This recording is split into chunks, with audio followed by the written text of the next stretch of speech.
บายดีอาจารย์ สบายดีเพื่อนนะ ขอบใจอาจารย์ ได้ได้มีกินข้าวกินน้ำมาแล้วพอ แล้ว ติดแล้วจ้ะ มันจะควบจำนวนคนกันน้อยนึงเนาะมีใครคาดได้ไหม โคกอาจารย์ อาจารย์ โอ้ดีเนาะ โดย เราจะมาเข้าสู่บทเรียนเลยเนาะ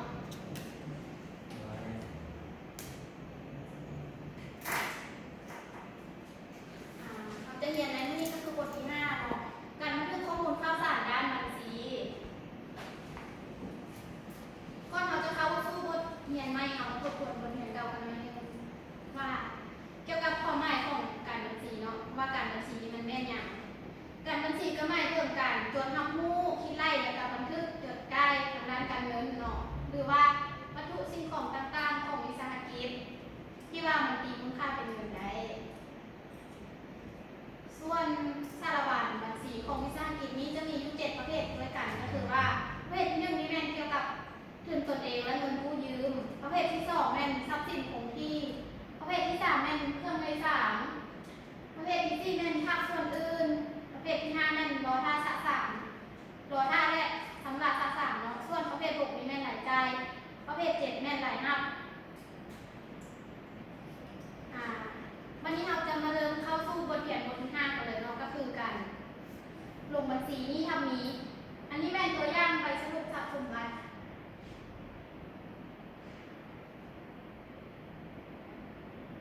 ไปสรุปทรัพย์สมบัติในมือสร้างตั้งเนาะวันที่1 เดือน 1 2015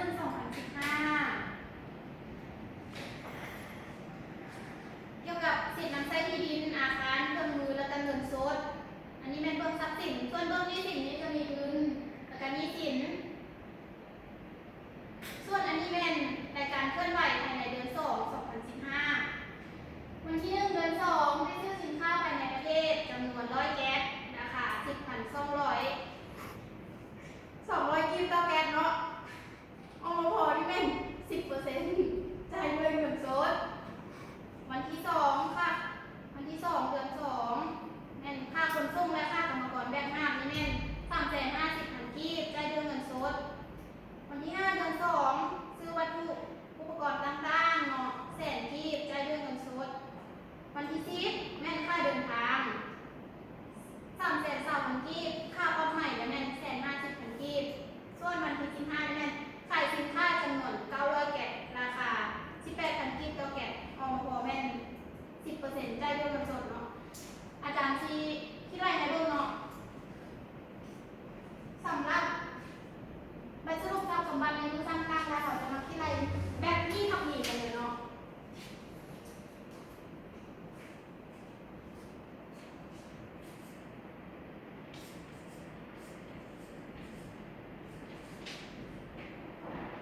อันนี้แม่เป็นเลขบัญชีเนาะแทนไม้สินน้ำใจที่ดินนี่แม่น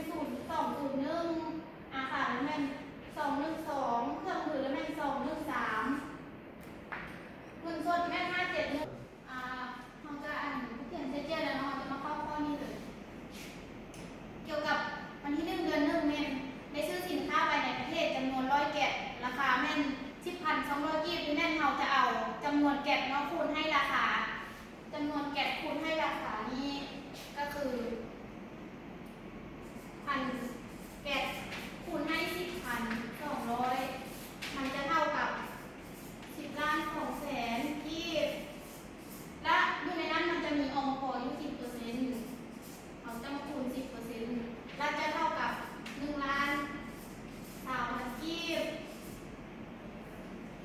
แล้วข้อที่2แม่นค่าขนส่งเนาะแม่น350,000อันนี้แม่นเอาที่ไล่ลงบัญชีเลยส่วนวันที่5แม่นซื้อวัสดุอุปกรณ์ต่างๆ100,000 กีบกันเนาะจะเห็นแบบนี้ทำนี่เลยเนาะไม่ได้ที่ไล่พอนี้วันที่10แม่นมีค่าเดินทาง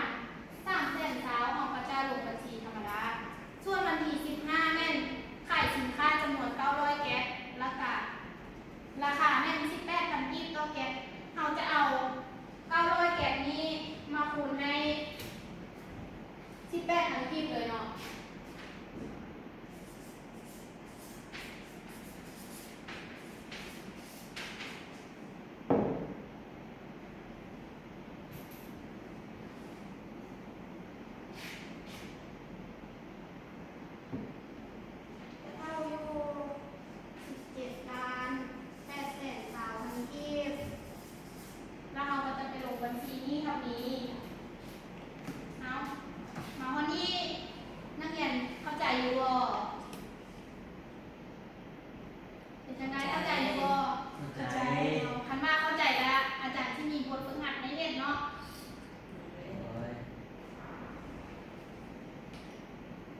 ฝึกหัดกระต่อจากเมื่อกี้นี่เลยเนาะก็คือวันที่18นี้ได้ซื้อสินค้าเข้ามาเติมแล้วเรียกให้เห็นนี้ให้นักศึกษาแต่ละคนนี้ออกแบบบัญชีประจำวันแบบจัดตารางแล้วก็ให้นักศึกษาแต่ละคนนี้นำรายการเคลื่อนไหวทั้งหมดนี้เข้าปึมบัญชีประจำวันเนาะอาจารย์จะให้เวลาพวกน้องแกนี้จาก5 นาทีเนาะและให้ต่างหน้าเนาะออกมาแก้ในกระดานเบิ่งเวลาเอากะได้แล้วเนาะมีอาจารย์สมัครออกมาแก้บ่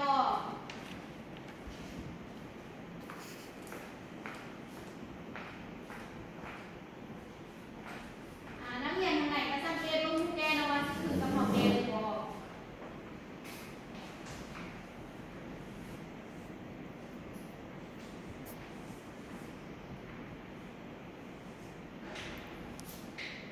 บางทีไม่มีอะไรเนาะ แม่นแม่ลงที่เขามี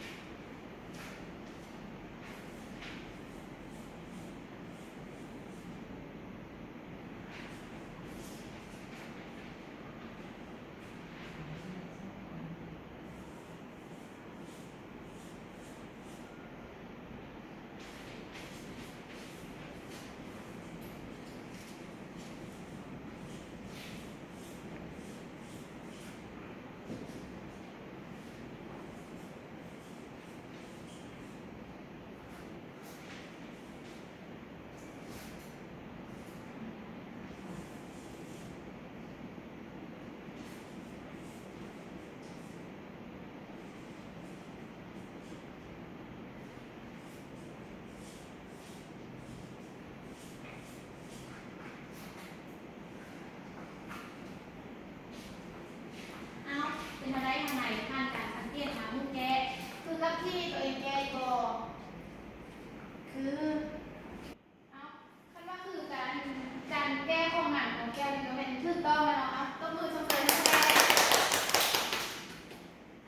ส่วนวันที่ยังเหลืออีก3 ข้อเนาะแม่มันมีทั้ง3 25 28นี้อาจารย์จะฝากเลขบ้านให้ลูกน้องมาแก้ที่เมืองเนาะได้ชั่วโมงหน้ามาถึงเนาะว่าทำไมมาวันนี้เวลามันใกล้จะหมดแล้วเนาะมียังอยากถามอาจารย์ตื่นมีบอ ก็มีแล้ว มี จ้ะ แล้วนะ อันว่าบ่มีกะเอาชิโจไว้วันนี้ก่อนเนาะ ร้อย ขอเชิญนักเรียนทุกคนพักผ่อนได้เนาะ